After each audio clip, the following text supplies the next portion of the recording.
എല്ലാവർക്കും മല്ലു ഫിലിം മീഡിയയുടെ പുതിയൊരു വീഡിയോയിലേക്ക് സ്വാഗതം. ടർബോയുടെ 4-ാം ദിനത്തെ കളക്ഷൻ റിപ്പോർട്ടുകൾ 1000-നടുത്ത് ഷോകൾ ട്രാക്ക് ചെയ്യപ്പെട്ടപ്പോൾ 2,93 ലക്ഷം രൂപയാണ് പ്രമുഖ ട്രാക്കർമാർ പുറത്തുവിടുന്ന കണക്കുകൾ. ഇതിനോടകം തന്നെ 200-നടുത്തുള്ള ഓൾമോസ്റ്റ് ഹൗസ്ഫുൾ ഷോകളും അവർ പറയുന്നു. ആദ്യ 4 ദിനം കൊണ്ട് കേരളത്തിൽ നിന്ന് മാത്രമായി സിനിമ 19 കോടിക്ക് മുകളിലേക്ക് എത്തുന്നു എന്നുള്ളതാണ്. ഇന്നത്തെ കളക്ഷൻ 2,92 എന്ന് ട്രാക്കേഴ്സ് പറയുമ്പോൾ 4 കോടി 4.5 കോടിയിലേക്ക് എത്തും എന്നുള്ളത് ഏറെക്കുറെ ഉറപ്പാണ്. ശനിയാഴ്ചത്തെ വെച്ച് നോക്കുമ്പോൾ ഏകദേശം 30% മുകളിലാണ് കളക്ഷൻ വർധനവായി വന്നിരിക്കുന്നത്. കനത്ത ഡീഗ്രേഡിങ്ങും കനത്ത മഴയെയും ചേർത്തുകൊണ്ട് തന്നെയാണ് ഈ ഒരു സിനിമ മുന്നോട്ട് കുതിക്കുന്നത്. കണ്ടവരെല്ലാം കയ്യടിച്ചിറങ്ങുന്നു ഈ ഒരു സിനിമയ്ക്ക്.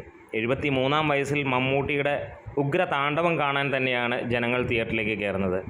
പലരും നെഗറ്റീവ് റിവ്യൂവിലൂടെ സിനിമ കാണണ്ട എന്ന് വെച്ച് മറ്റാരെങ്കിലുമൊക്കെ പറഞ്ഞു കയറുമ്പോൾ ഒരു കാര്യം അവർ പറയുന്നു, കണ്ടില്ലെങ്കിൽ ഞങ്ങൾക്ക് നഷ്ടമായി പോയേനേയും എന്നുള്ളത്. ഇന്ന് വേൾഡ് വൈഡ് ആയിട്ട് സിനിമ 50 കോടി നേടിയിരിക്കുന്ന ദിനം കൂടിയാണ്. കേരളത്തിൽ നിന്ന് മാത്രമായി സിനിമ 19 കോടി കഴിയുന്നു. വരുന്ന ആഴ്ച സിനിമ 80 കോടി 90 കോടിയിലേക്ക് എത്തും എന്നുള്ളത് തന്നെയാണ് പ്രതീക്ഷിക്കുന്നത്.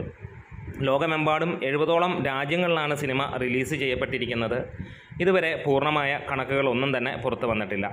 പുറത്തു വന്നിരിക്കുന്ന കണക്കുകൾ GCC അതേപോലെ തന്നെ നമുക്കറിയാവുന്ന കുറച്ച് രാജ്യങ്ങളും മാത്രമായിട്ടുള്ളതാണ്. ആദ്യ ദിനത്തെ കളക്ഷൻ പോലും പുറത്തിറങ്ങിയത് 17 കോടിക്ക് മുകളിലാണെന്നുള്ളതാണ്. ഒരുപക്ഷെ 20-22 കോടി വരെ എത്തും എന്നുള്ളതും നമുക്ക് പ്രതീക്ഷയുണ്ട്. കാരണം 70-ന് മുകളിലുള്ള രാജ്യങ്ങളിലാണ് ഈ സിനിമ ഇറങ്ങിയിരിക്കുന്നത്. അങ്ങനെ ഈ സിനിമയുടെ പൂർണ്ണമായ കളക്ഷൻ വരണമെങ്കിൽ മമ്മൂട്ടി കമ്പനി തന്നെ ഇറക്കണം. ഇന്ന് സിനിമ 50 കോടി ക്ലബിലേക്ക് കയറിയതായി തന്നെയാണ് അറിവുകൾ വരുന്നത്. പ്രത്യേകിച്ച് ട്രാക്കേഴ്സിൽ നിന്നും, ഒട്ടുമിക്ക ട്രാക്കേഴ്സിൽ നിന്നും 50 കോടി കഴിഞ്ഞതായിട്ടാണ് വരുന്നത്. ഒരുപക്ഷെ 55-56 കോടിയിലേക്കായിരിക്കാം ഇന്നത്തെ കളക്ഷൻ വന്ന് നിൽക്കുന്നത്.